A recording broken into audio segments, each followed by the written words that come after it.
அன்புடன் கோவிந்தராஜுலு மணல்மேடு வெதர்மேன் வானிலை ஊடக நேயர்களுக்கு விடியற்காலை வணக்கங்கள். இன்றைக்கு டிசம்பர் மாதம் 14ஆம் தேதி, கார்த்திகை மாதம் 29ஆம் தேதி, சனிக்கிழமை.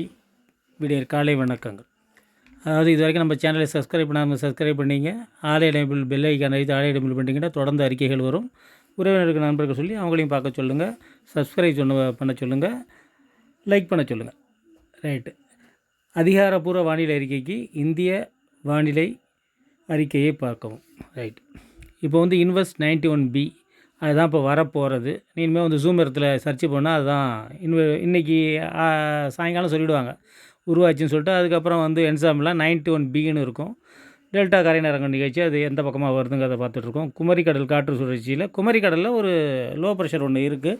அதில் வந்து இப்போ நிலப்பகுதிகளில் திருநெல்வேலி நிலப்பகுதியில் இருக்கிற அந்த சுழற்சி வந்து அதோடு போய் சன்னமாக, அதாவது குமரிக்கடல் வழியாக மணால் விளையாடாகிட்ட இருந்துச்சு, அப்படியே குமரிக்கடல் மாலத்தீவு, குமரிக்கடல் மாலத்தீவு வழியாக அந்த நிகழ்வோட போய் சேர்ந்துடும். ரைட்டுங்களா? அதனால் இன்றைக்கி வந்து நேற்று இரவு வரைக்குமே நல்ல மழை. சுடலை கொளுத்துறதுலாம் ஒரு பெரிய பிரச்சனை இல்லை, அப்படியே தூறல் விட்டு விட்டு இருந்துச்சு. அதுக்கப்புறம் இப்போ இன்றைக்கி மழை இருக்காது. அதாவது தென் மாவட்டங்களில் இருக்கும், அவங்களுக்குலாம் ரெட் அலர்ட் கொடுத்துருக்காங்க. தென் மாவட்டங்களில் இருக்கும். தூத்துக்குடி, ராமநாதபுரம், திருநெல்வேலி, கன்னியாகுமரி, தென்காசி, தேனி, மதுரை தெற்கு, விருதுநகர், திண்டுக்கல், இதெல்லாம் வந்து கொஞ்சம் கனமழையாகவே இன்றைக்கி பெஞ்சிட்டு விட்டுடும். அதுக்கப்புறம் 15ஆம் தேதி மழை ஆங்காங்கே தான் இருக்கும். அதாவது ஞாயிற்றுக்கிழமை, நாளைக்கு ஞாயிற்றுக்கிழமை ஆங்காங்கே இருக்கும். அப்புறம் 16ஆம் தேதி திங்கக்கிழமை, அதாவது இன்றைக்கும் நாளைக்கும் தான் கேப்பு.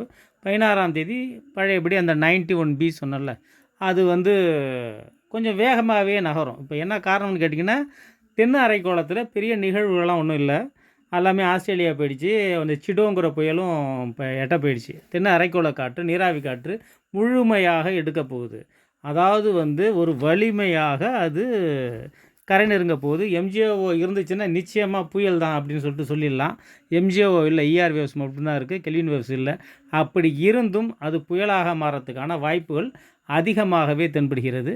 அது எப்படி இருந்தாலும் மேலே போகாது. அதாவது மாடல்ஸ் வந்து அது மேலே வந்து முதல்ல வங்காள இதுக்கு காட்டிகிட்டு இருந்துச்சு, வெஸ்ட் பெங்கால், அதுக்கப்புறம் நார்த் ஆந்திரா, சவுத் ஆந்திரா, சென்னைக்கு வந்திருக்கு. இப்போ அது அப்படியே இறங்கி, நான் எப்போதும் சொல்கிறது தான், பரங்கிப்பேட்டை, மயிலாடுதுறை, அதையும் விட்டிங்கன்னா கீழே வந்து நம்ம கோடியக்கரை முனை, இதில் தான் அது வந்து கரையை கடக்கிற மாதிரி இருக்கும். புயலாக வந்துச்சுன்னா பரங்கிப்பேட்டை வரைக்கும் போகும். மயிலாடுதுறை மாவட்டத்தில் கரையை கடக்கிறதுக்கு வாய்ப்பும் இருக்குது, இல்லைன்னா மறுக்க முடியாது. புயலாக மாறுறதுக்கு வாய்ப்பு இருக்குங்கிறது இப்போது வந்து அதிகப்பட்டிருக்கு. என்ன காரணம்னு கேட்டிங்கன்னா, அது வலுவாக பயணிக்க போகுது. வர்றப்பயே அது தாழ்வு மண்டலம், இந்த ஆழ்ந்த காற்றழுத்த தாழ்வு பகுதி, நாளைக்கே சொல்லிவிடுவாங்க தாழ்வு பகுதின்னு. அப்புறம் ஆழ்ந்த காற்றழுத்த தாழ்வு பகுதி 15 கிட்ட வர்றப்பயே கிட்டத்தட்ட ஒரு 400 கிலோமீட்டர் பெரிய விட்டம்லாம் சொல்லியிருக்கேன். அதனால் பெரிய விட்டங்கிறதுனால அது வந்து நிச்சயமாக ஒரு புயலாக மாறத்துக்கு வாய்ப்புகள் அதிகமாக இருக்குது. தாழ்வு மண்டலம் நிச்சயம். அதனால் வந்து கொஞ்சம் காற்று பயமும் இருக்க தான் செய்யுது. கரையை கடக்கிறப்ப ஒரு தாழ்வு மண்டலமாகவோ இல்லை தாழ்வு பகுதியாகவோ கரையை கடக்கலாம். அப்படி இருந்துச்சுன்னா அதுக்கு பேர் சக்தி. கடைசி மாத இறுதியில் ஒரு நிகழ்வு இருக்குது. அப்படி இருந்துச்சுன்னா அதுக்கு பேர் மோந்தா. அது வந்து சக்திங்கிறது வந்து ஸ்ரீலங்கா வச்ச பேர், மோந்தாங்கிறது வந்து தாய்லாந்து வச்ச பேர். ஃபஸ்ட்டு வர்றது வந்து இந்த 16 to 21 வர்றது சக்தியாக இருந்துச்சுன்னா, மாத இறுதியில் வர்றது வந்து மோந்தா ஆகும். இப்போ வந்து சக்தி ஆகலை, தாழ்வு மண்டலமாக போச்சுன்னா கடைசியில் வர்றது மோந்தா. இப்போ பேர் வந்து முக்கியம் இல்லை, ஆனால் வந்து வாய்ப்பு இருக்குங்கிறது முதல்ல சொல்லணுங்கிறதுக்காக சொல்கிறேன். ரைட்டுங்களா? இது வந்து என்சாம்பிள் இப்போயே போட்டாங்க. கிட்டத்தட்ட வட இலங்கை வரைக்கும் வந்து எங்கே திரும்ப போகிறதுங்கிறது வந்து அரேபிய அழுத்தம் அதை முடிவு பண்ண போகுது. ரைட்டு. இப்போ வந்து நம்ம மேப்பு பார்க்குறோம், விண்டி மேப்பு வந்து அப்டேட் பண்ணியிருக்காங்க. இப்போ வந்து அந்த லோ இருக்குது பாருங்கள், இந்த லோ ஒன்று நம்மளுடைய சுழற்சி இப்போ இருக்கிற இடம், இந்த கிட்ட ஒரு லோ ஒன்று இருக்குது பாருங்கள், அரபிக்கடல், அந்த லோவோட போய் இது சேர போகுது, அந்த சுழற்சியோட. அதாவது வந்து மாலத்தீவு கிட்டே இருக்கிறது, அதோட போய் இது சேரப்போகுது. ரைட்டுங்களா? ரைட்டு. அதனால் வந்து கொஞ்சம் எட்ட போகுது.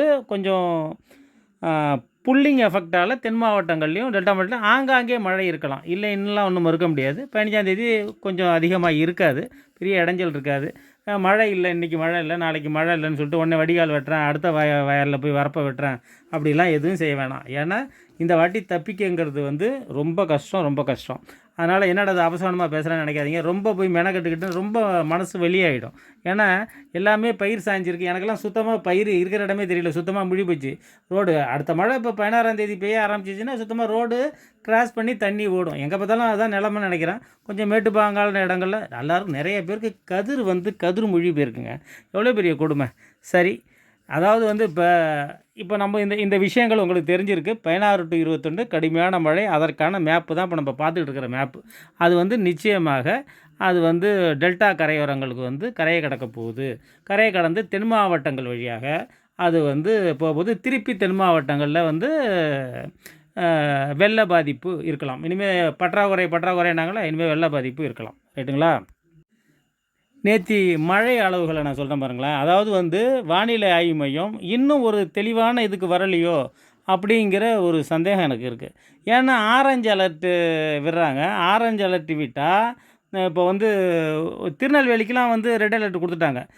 ஊத்து திருநெல்வேலி 54, அம்பாசமுத்திரம் திருநெல்வேலி, கோயில்பட்டி தலா 37, கண்டையன் அணைக்கட்டு, காக்காச்சி திருநெல்வேலி 35, மாஞ்சோலை 32, ஆயுக்குடி, நாலுமுக்கு, லால்பேட்டை அதாவது கடலூர் மாவட்டம் 31, மணிமுத்தாறு 30, பாளையங்கோட்டை, மணல்மேடு ஏஆர்ஜி 26 சென்டிமீட்டருக்கு, ஸ்ரீமுஷ்டம் கடலூர், செங்கோட்டை இதெல்லாம் வந்து 24, மயிலாடுதுறை, பாபநாசம் இதெல்லாம் வந்து கடலூர், ஆவடி, சேத்தியாத்தோப்பு, தென்காசி, திருவிடையம்புதூர், தஞ்சாவூர், திருநெல்வேலி, AWS, ஜெயங்கொண்டம் இதெல்லாம் 21.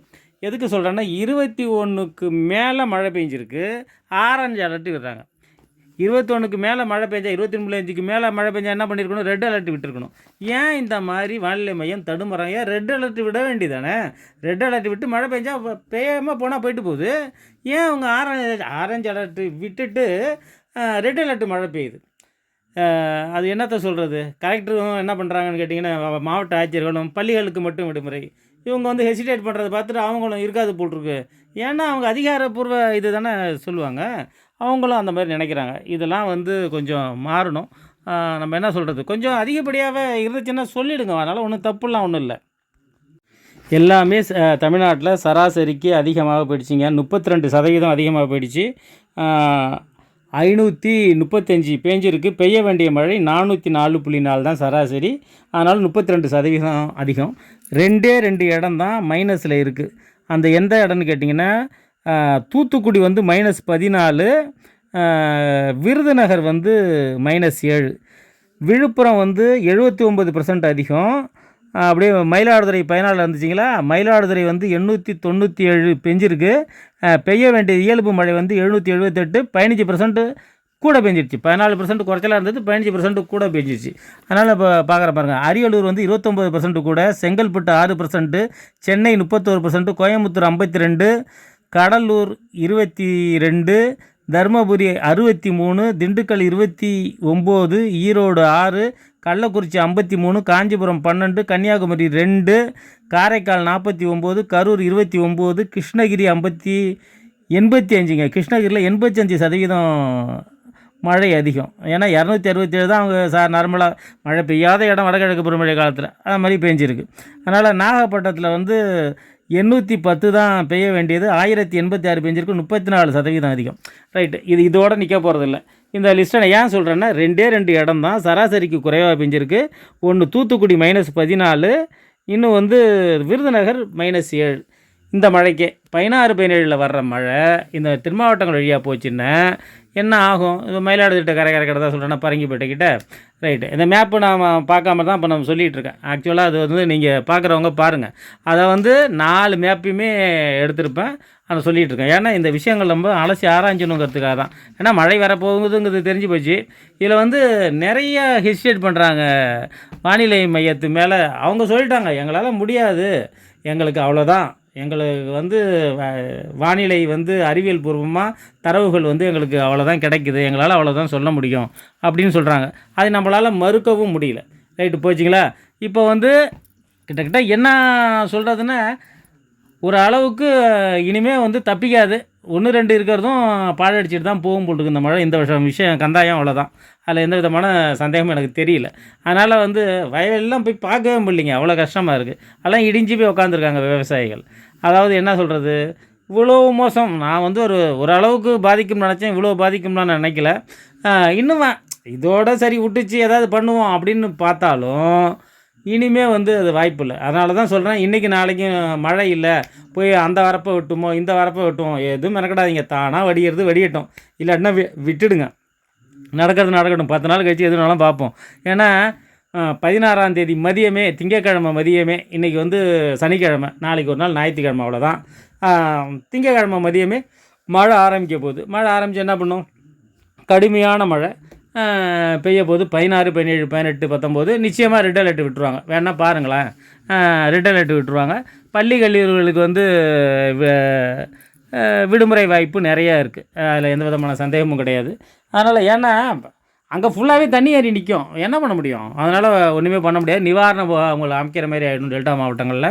அதனால் தென் மாவட்டங்களில் ஒட்டுமொத்த தமிழகமே தத்தளிக்க போகுதுங்க. எங்கேருந்து நிவாரணம் எப்படி கொடுப்பாங்க, அதெல்லாம் ஒன்றுமே எனக்கு புரியல.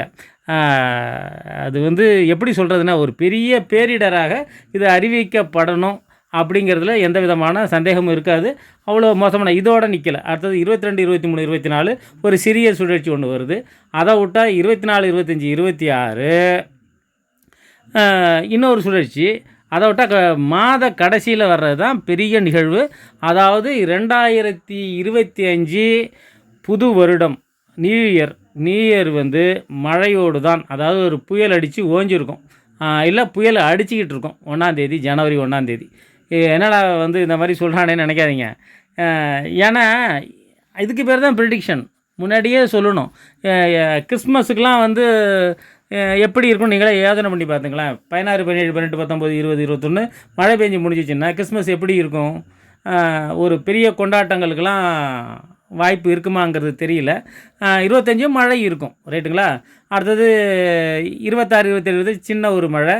22, 23, 24 மழை இருக்குது, 25 வரைக்கும். அதனால் அதுக்கப்புறம் 27 வந்து வர்றது வந்து நிச்சயமான ஒரு புயல். அது வந்து எங்கே போகிறதுங்கிறது வந்து கரெக்டாக இப்போ சொல்ல முடியாது. இப்போ நான் டெல்டாவுக்கு வருது, இது சக்திங்கிற புயலாக வர்றதுக்கு வாய்ப்பு இருக்குன்னு சொல்கிறேன்ல. இப்போ சக்திங்கிற புயலாக வரலன்னா அதுதான் சக்தி.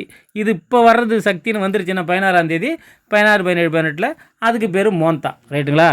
அதனால் ஒரு புயலா 2 புயலா, ஆனால் வந்து மழை வந்து கொட்டுன்னு கொட்டிட்டு போயிடுங்க. இது வந்து ஆக்சஸ் மேப்பு. இதுவும் கிட்டத்தட்ட ஒரு ஒத்த கருத்துக்கு வந்துருச்சு. ஒன்று வரல, ஜிஎஃப்எஸ் மட்டும்தான், அமெரிக்க மாடல் ஜிஎஃப்எஸ் மட்டும்தான், குளோபல் ஃபோர்காஸ்டிங் சிஸ்டம் மட்டும்தான் ஒத்த கருத்துக்கு வரலை. ஒத்த கருத்துக்கு வரலைன்னா என்ன வந்துச்சுன்னா மேலேயே இருக்குது. அது வந்து ஏற்கனவே நீங்கள் இன்னொரு வாட்டி இந்த வீடியோவை பார்த்தீங்கன்னா தெரியும். மேலே வந்து அந்த ரிட்ஜு போட்டிருப்பேன். அந்த ரிட்ஜு வந்து கீழே இறங்கி வந்துடுது, ஐடிசி எட்டும் கீழே இறங்கி வந்துடுது. அதனால் நிச்சயமாக மழை வந்து கீழ் அச்சரேகையில் தான் இருக்கும். அதில் எந்த விதமான சந்தேகமும் கிடையாது. வீரியம் ஆச்சினாலும் பாண்டிச்சேரியை தாண்டி போக முடியாது. என்னை பொறுத்த வரைக்கும் பரங்கிப்பேட்டையை தாண்டி போக முடியாது, ரைட்டுங்களா. இது வந்து ஐகான் 3 நாள் தான் இது வந்து எடுத்துக்கும். இது வந்து 14 இன்றைக்கி தான் 14 போயிடுச்சிங்களா. அப்புறம் 15, 16 அது நிகழ்வு வர்றதை பார்த்திங்கன்னா இதுவும் பெருசாலாம் ஒன்றும் கிட்டத்தட்ட இதெல்லாம் ஒத்த கருத்துக்கே வந்துருச்சு. இதில் எந்த விதமான சந்தேகமும் கிடையாது. இதெல்லாம் ஒத்த கருத்து. டெல்டா கரையோரங்கள் இது நெருங்கிறதுக்குள்ளேயே 500 கிலோமீட்டர்லேயே மழைன்னு சொல்லியிருக்கேன். அதனால் வந்து நெருங்கி கொஞ்சம் கொஞ்சமாக வர்றதுக்குள்ளேயே 3 நாள்லேயே கொட்டி தீர்த்துரும். இவ்வளோ பேஞ்ச 30 கிடையாதுங்க. 30 தாண்டி ஏற்கனவே மயிலாடுதுறை, மணல்மேடுலாம் 30 பெஞ்சிடுச்சா. இனிமேல் வந்து டெல்டா கரையோர மாவட்டங்களில் தெற்கு டெல்டாவில் குறைச்சலாக பெஞ்சிருக்கு. 9 நாகப்பட்டினம்லாம் 9 தான். என்னென்னா காற்று குவிதல் வந்து அங்கே சரியாக ஏற்படல. ஆனால் இந்த நிகழ்வால் நிச்சயமாக காற்று குவிதல் ஏற்பட்டுரும். இதனால் நான் என்ன சொல்ல வர்றது என்னன்னு கேட்டிங்கன்னா, கடுமையான மழை இருக்குது, வயல் தண்ணியில் மூழ்கி போயிடுச்சு, அதெல்லாம் இருக்கட்டும். முதல்ல நம்ம கரெக்டாக இருந்தோம்னா, மனசு தளராமல் இருந்தோம்னா அடுத்த போத்திரம் எடுத்துகிட்டு போயிடலாம். ஒன்றும் பெரிய பிரச்சனைலாம் கிடையாது. இப்படி தான் விவசாயிகள் வாழ்க்கையை ஓட்டி ஆகணும். அரசாங்கம் ஏதாவது ஆவணம் செய்யணும் எதிர்பார்ப்போம். ஏன்னா அடுத்தது இன்னும் தொடர்ந்து மழைகள் இருக்க போது இன்னும் மோசமாக பாதிக்க போது. எல்லாமே வந்து முன்ஜாக்கிரதையாக, எல்லாத்துக்கும் முன்ஜாக்கிரதையாக, வீடு வாசல் எல்லாத்துக்குமே முன்ஜாக்கிரதையாக இருந்துக்க வேண்டியது அவசியம். அதாவது திரும்ப சொல்கிறது என்னென்னா, இனிமேல் வந்து நம்ம வந்து அது மீட்டெடுக்கலாம் முடியாது. இனிமேல் வரதை நிறுத்தவும் முடியாது. போய் தடுத்து நிறுத்தலாம் முடியாது. சண்டைக்கெல்லாம் போக முடியாது அதுக்கிட்ட. அதெல்லாம் வரதான் போகுது. அதனால் நம்ம எல்லாத்துக்கும் தயாராக இருந்துக்குவோம். மனதளவில் முதல்ல தயாராகும். மனதை நம்ம திடப்படுத்திக்கிட்டோம்னா போதும். அதுதான் மனதை திடப்படுத்திக்கிட்டோம்னா போதும். இது நான் வந்து ஏதோ ஆறுதலுக்காக சொல்கிற வார்த்தை இல்லை. உண்மை அதுதான். வேறு வழியே கிடையாது. என்ன பண்ண முடியும்? மேலே வானம் கீழே பூமி. நம்மளால் என்ன பண்ண முடியும்? நடக்குது. நமக்கு மட்டுமா? மழை பெய்யாத ஊர்லனா மழை பெஞ்சு வெள்ளம் கரை புரண்டு ஓடிக்கிட்டு இருக்கு. ரைட்டு.